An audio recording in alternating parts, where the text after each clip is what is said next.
America का हमला fail, Iran ने कर दिया खेल। IAEA चीफ का हैरान करने वाला दावा, जानेंगे क्या है मामला। तो वहीं दूसरी तरफ दुश्मन ट्रंप और नेतन्याहू के खिलाफ फतवा जारी, मुसलमानों से क्या बोले ईरान के धर्मगुरु।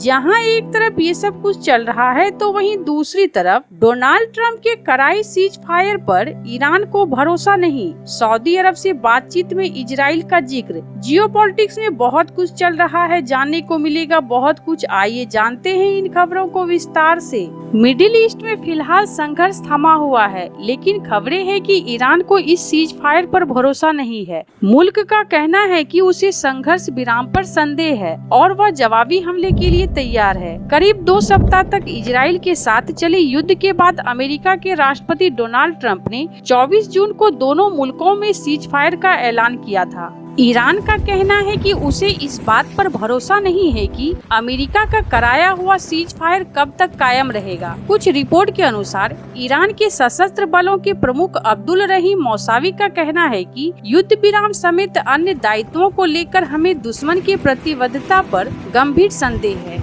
उन्होंने कहा, अगर आक्रमण फिर से हुआ तो हम बड़ा जवाब देने के लिए तैयार हैं। ट्रंप ने शुक्रवार को कहा कि उन्हें उम्मीद है कि ईरान अपने परमाणु कार्यक्रम को फिर से शुरू न करने की पुष्टि के लिए अंतर्राष्ट्रीय निरीक्षण से इनकार नहीं करेगा। व्हाइट हाउस में एक संवाददाता सम्मेलन के दौरान जब उनसे पूछा गया कि क्या वह ईरान के साथ होने वाली वार्ता के दौरान यह मांग करेंगे कि अंतर्राष्ट्रीय ऊर्जा संगठन को निरीक्षण करने के लिए अधिकृत किया जाए, तो ट्रंप ने कहा कि ईरान के समूह को सहयोग करना होगा या किसी ऐसे व्यक्ति के साथ सहयोग करना होगा जिसका हम सम्मान करते हैं, जिसमें हम स्वयं भी शामिल हैं। ईरान के एक शीर्ष राजनयिक ने पहले कहा था कि उनके देश के परमाणु कार्यक्रम पर अमेरिका के साथ नई बातचीत की संभावना तीनों स्थलों पर अमेरिकी हमले से जटिल हो गई है। तो वहीं दूसरी तरफ ईरान के शीर्ष शिया धर्मगुरु ने अमेरिकी राष्ट्रपति डोनाल्ड ट्रंप और इजराइल के प्रधानमंत्री बेंजामिन नेतन्याहू के खिलाफ फतवा जारी किया है। उन्होंने उनके दुनिया भर के मुसलमानों से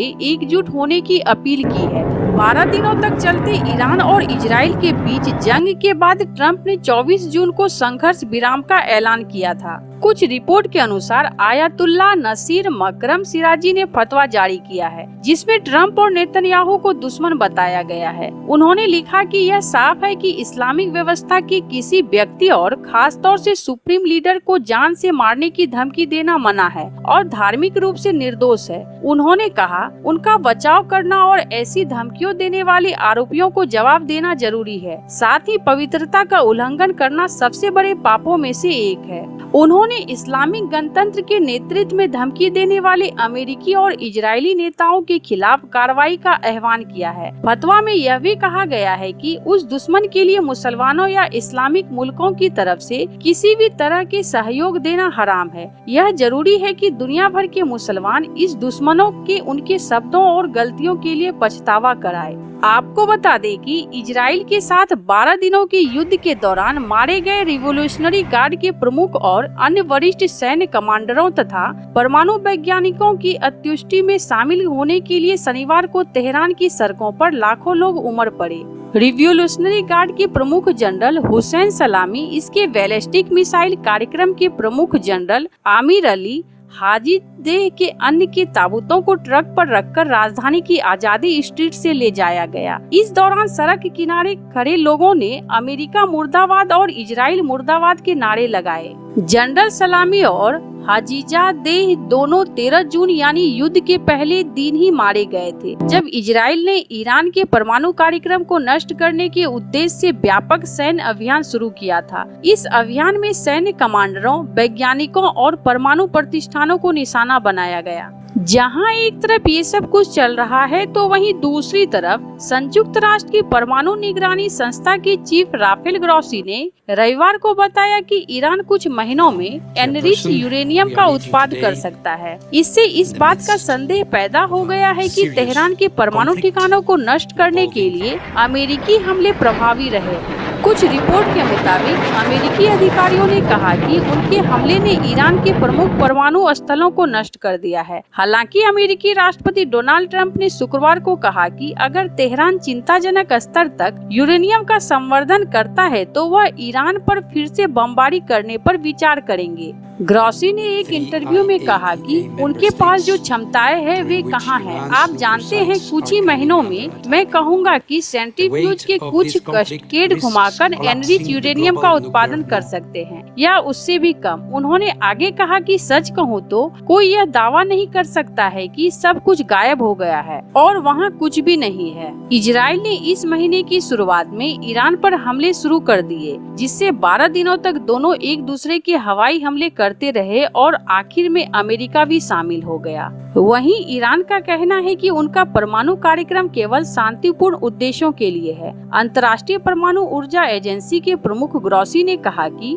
फोर्डो, नतांस और इस्फहान में साइटों पर हमले ने ईरान की यूरेनियम को परिवर्तित करने और समृद्ध करने की क्षमता को काफी हद तक पीछे धकेल दिया है। ग्रॉसी से उन रिपोर्ट के बारे में भी पूछा गया तो जिनमें कहा गया कि ईरान ने अमेरिकी हमले से पहले अपने अत्यधिक समृद्ध यूरेनियम के भंडार को स्थानांतरित कर दिया था। इस पर जवाब देते हुए ग्रॉसी ने कहा कि हो सकता है कि हमले के दौरान कुछ को नष्ट कर दिया गया हो, लेकिन कुछ को स्थानांतरित भी किया गया हो। तो वहीं दूसरी तरफ कम्युनिस्ट ममदानी को सुधारना होगा। खूब बरसे डोनाल्ड ट्रंप तो जोहरान ने भी दिया जवाब। न्यूयॉर्क सिटी में मेयर चुनाव में डेमोक्रेटिक पार्टी से उम्मीदवार बने जोहरान ममदानी पर राष्ट्रपति डोनाल्ड ट्रंप ने तीखा वार किया है। ममदानी को कम्युनिस्ट बताते हुए डोनाल्ड ट्रंप ने कहा कि उन्हें सुधार लाना होगा। यदि उन्होंने ऐसा नहीं किया तो न्यूयॉर्क के मेयर बने तो हम शहर को मिलने वाले फंड में कटौती कर देंगे।